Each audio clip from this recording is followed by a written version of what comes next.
Hello everyone, my name is Jimmy and welcome to the last lap. In this video, we're going to be breaking down everything we saw from Watkins Glen. But before we hop into the video, just want to quickly remind you guys, hit that like button and subscribe button. We greatly appreciate it if you did that. But without further ado, let's go ahead and hop into the video. Matthew, my friend and co-host, is joining me as always. And after this race, I'm just glad I have one thing to at least be happy about. As you guys know, we always like to show off brand new diecasts on this channel, so one good thing that happened to me this week is I got this in the mail right here. It is Jeff Gordon's 2011 Pocono win. You guys can see it right there. There's some damage on the right side. Might be able to see it, might not. But yeah, that is added to the collection. The 2011, all three of Jeff Gordon's wins are finally here. They're all back there now, so great to add that to the collection. But anyways, Matthew is on the show joining me as always.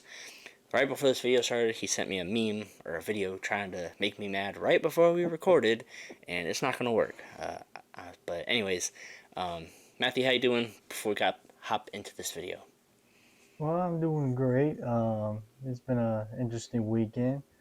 Nothing much happened this weekend from what we saw today. But before we get started, I want to make sure my guy in front of me here, he's got me in a good mood here. So I hope you have a Snickers around here. You're gonna need a Snickers during this video today. You know, you're not yourself when you're hungry. Now that sticker's been gone, but I have a new one for Daytona. I'll share that a little bit later on. But it doesn't have to do with Chase Elliott, I promise. It doesn't have to do with him. It has to do with something else. But anyways, well, we'll quickly recap the race, and honestly, I'll just hop right into the most devastating part of this race and go ahead and get that out of the way. It's not even really a rant, but Chase Elliott, him and Alan Gustafson, they were trying to do some kind of strategy to pit a few laps earlier than everybody else so they could have some time on the track to make up some track position, just because very hard to pass, and if you had some clean racetrack, you might be able to get a few spots. So they did that the first time. It worked. Tried it again the second time, and he ran out of gas. So that was great. Alan Gustafson reportedly told Chase to flip the switch, and then he'd have 3 more laps to get back around the track before they needed to pit, and that did not happen. So very frustrating there. But some other stuff that happened during the race. McDowell, he was very strong once again, picked up right where he left off from Indy Road Course.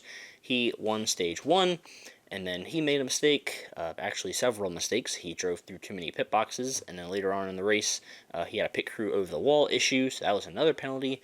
And then he had some type of mechanical issue that eventually ended his day. So tough break for McDowell after winning last week in Indianapolis, and then looking very strong today at Watkins Glen. But William Byron took over after that. He would win stage 2, and like I said, that disaster is actually Hendrick Motorsports in general. Chase Elliott ran out of gas, Kyle Larson sped on pit road during green flag pit stops, and Alex Bowman pitted under a closed pit road for fuel. So 300 cars right there have issues that set them back in traffic or end their day. And quickly back to the Chase Elliott thing. I don't want to put all the blame on Alan Gustafson, just because he's human and we all make mistakes. But I'm like, how do you miscalculate something like that when you need to win the race and you need to run well? I understand you're trying to be aggressive, but you can't make a mistake to take yourself out of contention. You know, if they just pitted a lap earlier, you know, they would still at least had a chance to win. And one of the only things that is keeping me somewhat sane right now is I don't think he had winning speed anyways, so I don't think he was going to win the race. William Byron looked really strong. The JGR Toyotas looked pretty strong. Chase probably had like a 5th to 7th place car anyways, so I don't think he was going to win this race. But I like Alan Gustafson, the engineer. They even have people back at the shop in the war room looking at all this data. Out of all those people, how do you make that kind of mistake? You have all of the resources available to you and all of these other people, and you still, excuse me, you still make that kind of mistake. That's the only thing I don't understand. But I'm not super mad at it, just like I said, because he probably didn't have winning speed anyways. But you gotta at least give yourself a chance in these type of situations. You cannot make any mistakes. But William Byron, after Michael McDowell had his issue, it was his race to lose. He was in front all the way after stage 2, all the way to the checkered flag. And by the way, Chase's, when he ran out of gas, that was the only caution of the day. But the Toyotas, they look really strong as well. They were right there with William Byron, all four of the Joe Gibbs racing car, or no, Tyler Reddick, Martin Truex, all those guys were right there. I'm trying to quickly pull up the results right here. But there was also a little skirmish on the final lap between Austin Dillon and Kyle Larson. So going into turn 6, I believe, Austin Dillon kind of gave the bumper to Kyle Larson. And then in turn 7, Kyle Larson decided to kind of repay the favor and overdrove turn 7, wiped up into Austin Dillon, and they both ended up spinning around. So that was a tough break for them. But let's quickly go over the top finishers. Wow, a lot of Toyotas in the top 10 here, as you guys will see on your screen. Byron with the win, Allmendinger 4th, Chris Buescher 7th, good run for him, Ryan Blaney 9th, Joey Logano 10th. But let's quickly, I have a few little post-race thoughts. This was, I think, one of the shortest races in recent NASCAR history, only an hour and 58 minutes, which is good. Definitely not complaining about that. What I am complaining about is the package and the racing on the road courses. I really don't think it has anything to do with the green flag runs. I love the green flag racing, but if NASCAR is not going to figure out this next-gen road course package anytime soon, I brought up a proposition, I cannot talk today, to Matthew earlier, and it could be something like that you could put the stage cautions back in place, but you could somehow maybe penalize the drivers and the teams for pitting before the stage caution. So like make the stages kind of short, at least the first and second one kind of short, where they can make it in a fuel run and then throw the caution, maybe. I don't know. That was just a random thought I had. But I do think this is more a problem with the car than the racing, or a problem with the car rather than like the on-track. I don't know. You guys know what I'm saying. But the next gen package, just you could throw 4 or 5 cars under a blanket all within 1 second of each other, and none of them can pass each other. They're just running in a straight line, hoping and praying somebody makes a mistake. You can't overdrive the corner. You can't outbrake somebody just because these brakes are so good on these cars. But yeah, they have to. There has to be something they could do with this next gen package or next gen car to improve the racing on the road courses, because I miss like 2019 at the Roval when Chase Elliott drove it into the tire barriers, went all the way to the back of the field, drove us all the way back to the front, and when he passed all those cars and ended up winning. Or 2021 when Kevin Harvick gave payback to Chase Elliott, he came back through the field and passed Kevin Harvick and finished, I don't know where he finished, but he passed a lot of cars doing so. With the next gen car, you can't do that. And no, I'm not using those examples just because I'm a Chase Elliott fan. I just miss drivers being able to come through the field like that after making a mistake. You know, if Michael McDowell, after his penalty, he got back up to 8th, I think, but he had top 3 speed, I think, today. And I just miss drivers being able to drive all the way through the field after, you know, something happens during the race. And you just can't do that with this next-gen car. So there has to be something NASCAR can do about it.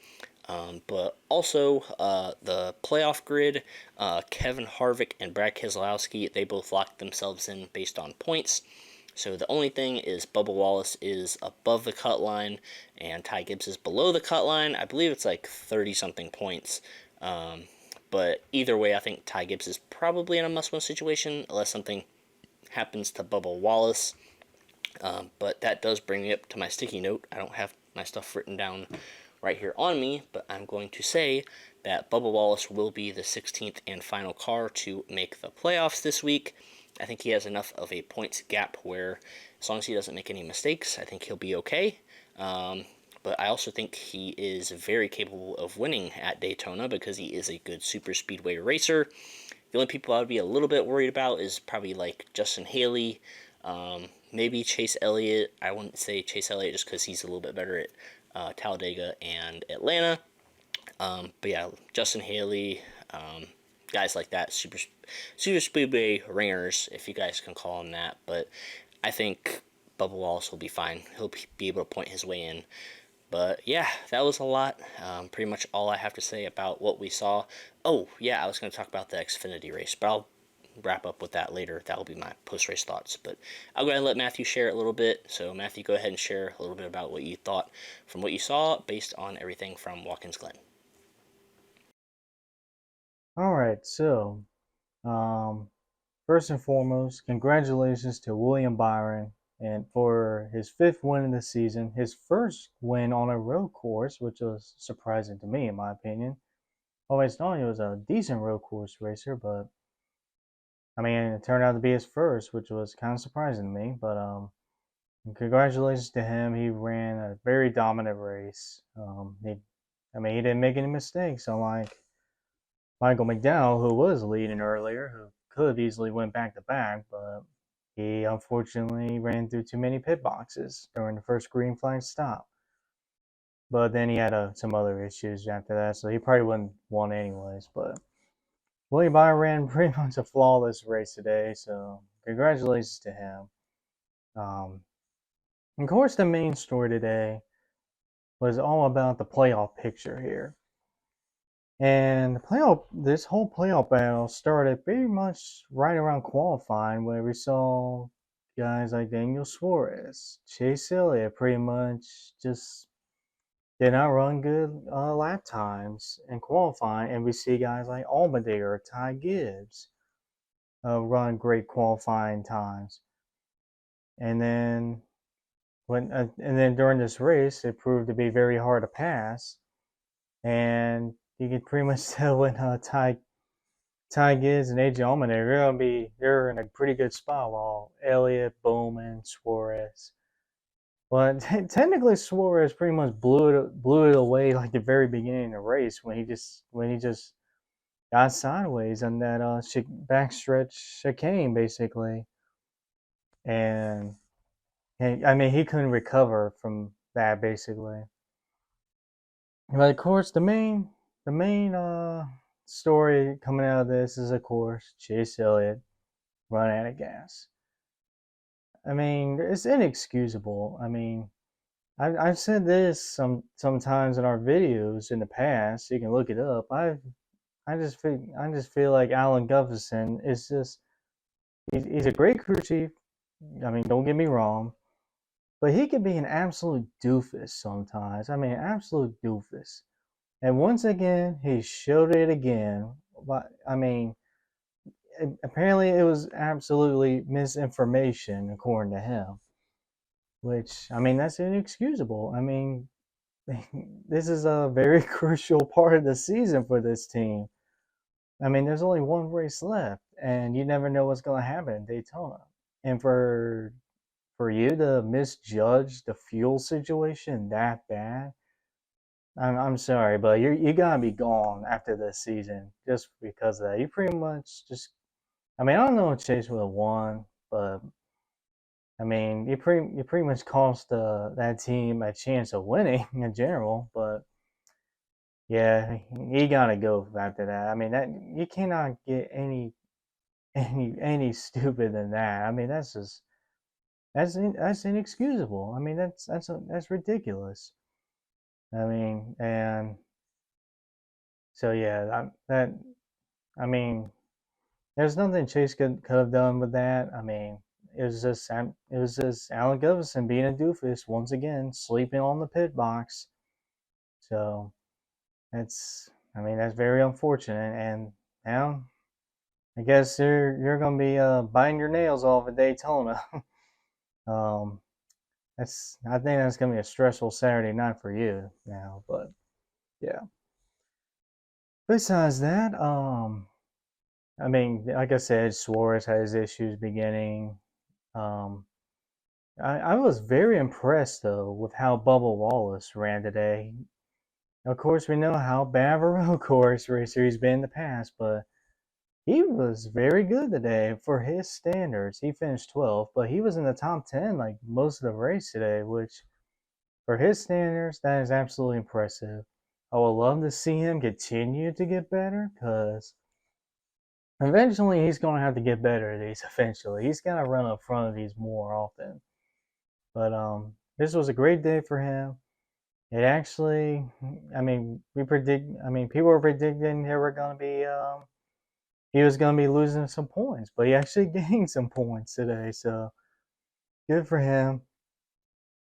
He's got a solid cushion going into Daytona, which is pretty much, one of his best tracks. Great super speedway racer, but man, unfortunately, nothing much happened this race, which I won't really get into that because I feel like we talked about this whole short track road course thing a million times already. Every time we talk about this, I don't want to keep repeating the whole thing, but I'm sure NASCAR will find a way to fix it. I mean, there's a reason why they've been doing a lot of aero package testing as of late, so they'll find a solution to it eventually, but I don't think it's gonna be an easy fix.